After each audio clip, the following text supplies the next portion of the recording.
today we'll be making an adorable ruffle summer deco mesh wreath. What you will need, I have a 14-inch wreath ring. I have some 6-inch wide multicolored deco mesh, scissors and a rotary cutter, and chenille stems. Alright, let's get started. So I've cut my stems into thirds, and I have several videos showing you all of the different methods you can use to attach your stems to the wreath ring. I will link those in the description box down below.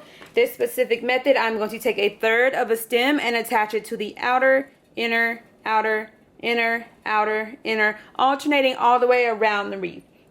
Sometimes I take half of a stem and attach it to the outer two, inner two, outer two, inner two, and so forth and so on. So whatever you prefer. Just going to get this one attached on the outer stem.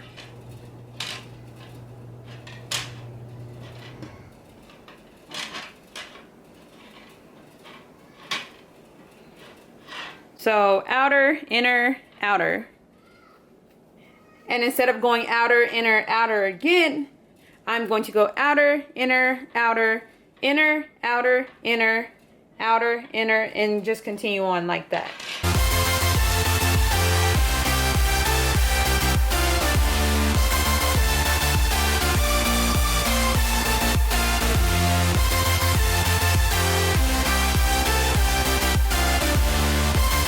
Alright, so I have all of my stems in place.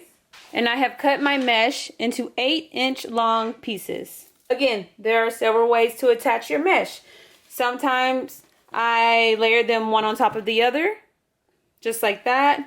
And sometimes I kind of alternate and overlap them halfway, like this. And I'll go left, right, left, kind of like so. And sometimes I would even place the third one in the center, like that. This time I'm just going to overlap them left, right, and then right, left, right. And then I'm going to scrunch it in the center. Pick a stem. I'm going to start with the outer stem. Place my mesh and twist it a couple of times. And then tuck it away. The more mesh you get placed, the more stable it will become because it kind of moves around right now. But don't worry, just overlapping halfway. Scrunch, scrunch, scrunch. Go to the next stem, which is my inner stem. Twist it and tuck it away. I'm going to do one more bundle just so you can see what the entire section looks like.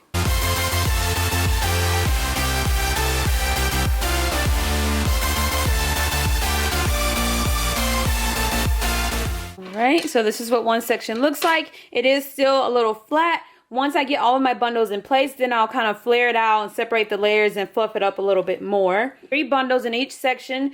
Sometimes I would push it over and add in another bundle. You can do that. You can add 5 or 6 bundles in each section if you choose to do so. Whatever you prefer. It just depends on how poofy and fluffy you want your wreath to be. Alright, I'm going to get a few more bundles placed and show you what it's looking like.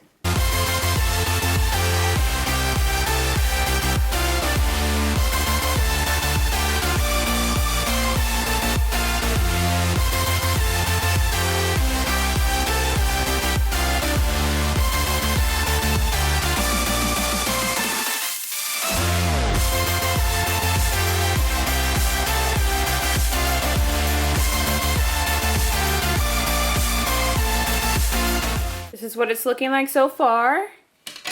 Let's keep going.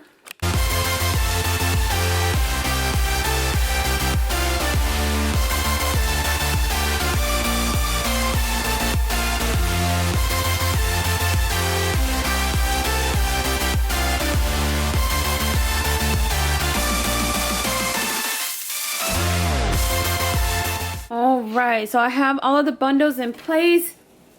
Now I'm just going to fluff up and flare out my mesh. I have 3 bundles in each section, 3 pieces of mesh in each bundle. You can add in more mesh to each bundle. You can add more bundles to each section, whatever you prefer.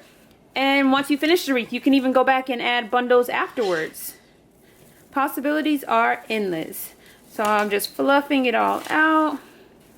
Like I said, if you want it fluffier and poofier or thicker, just add in more bundles to each section. So you can always just push it aside and add in more mesh.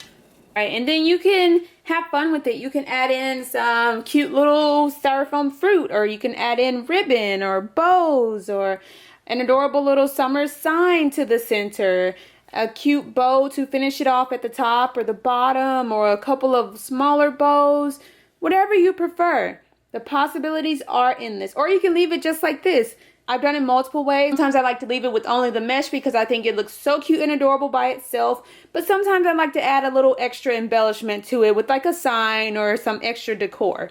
Whatever you prefer. Just have fun with it and make it your own. But it's so cute, simple, and easy to make. Modify the color, the style to fit your theme.